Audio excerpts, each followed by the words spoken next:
Good day. My name is Rosat Ventura and today, gagawin ko yung Tier 0 meal ng Hack the Box.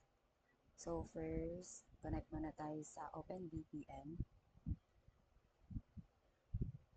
So download VPN. So ito. Tapos, punta tayo sa terminal. Then using ls command. So punta tayo sa CD downloads. Check natin yung ito. Ito yung gamitin natin. So sudo open VPN.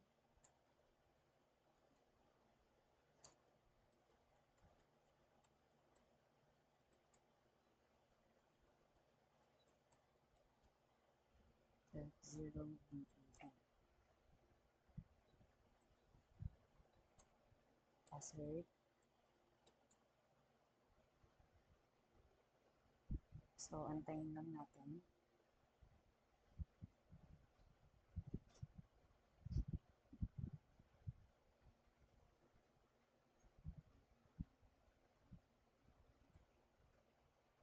So, pag natapos na, so, meron siya initialization sequence completed. So, mag-open tayo ng panibagong terminal. Then, simulan na natin yung class. And, mag-spawn muna natin yung, so, makikita natin dito sa na. So, spawn natin yung target machine natin. So, antayin lang.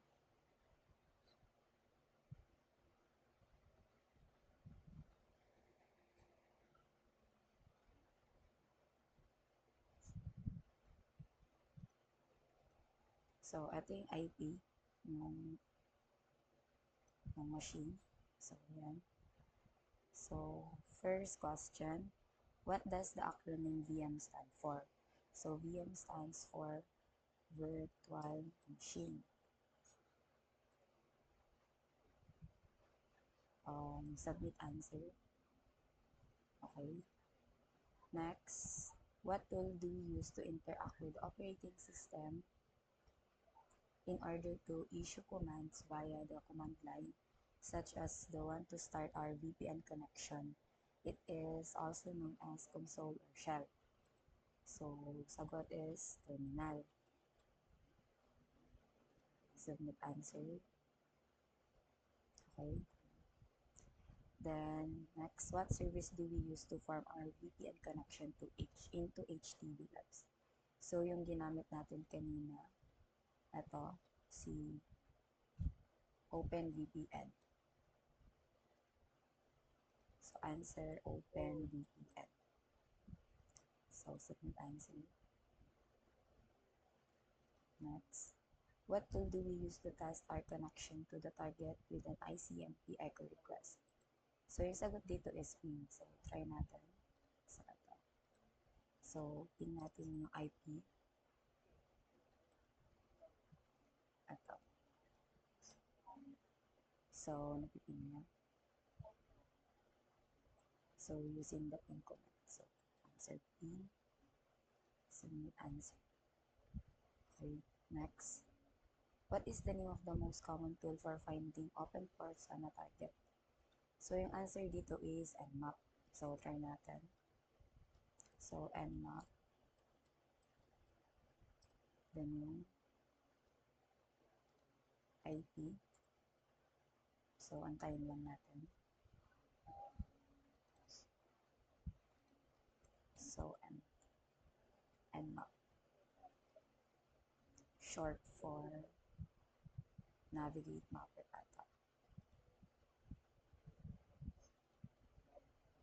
What service do we identify on port 23? So, check natin. So, wala pa.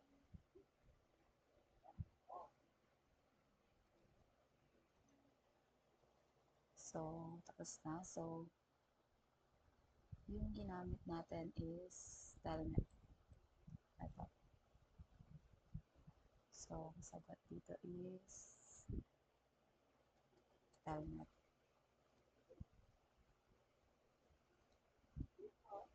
Then, what username is able to log into the target Uber Telnet with a blank password?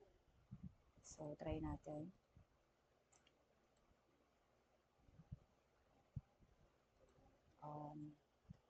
Telnet and then ating IP. So, trying. Antayin lang.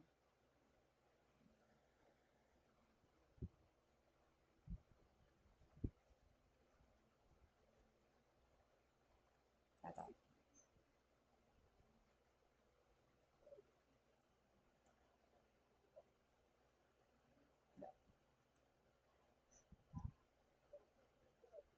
So, root. Balik tayo. So, ang sagot dito is root. Submit answer. Now, ngayon, check natin kung ano flag. So, using ls command. So, ito. Check natin ang naman ito. So, using cat command, cat flag.txt.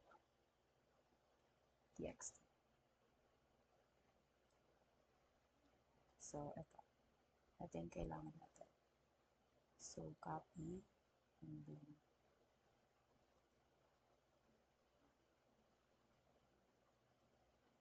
i-paste lang natin. Submit flag. So, ayun.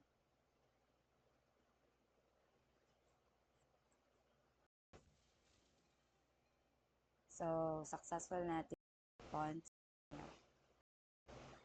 Ayun lang. Thank you.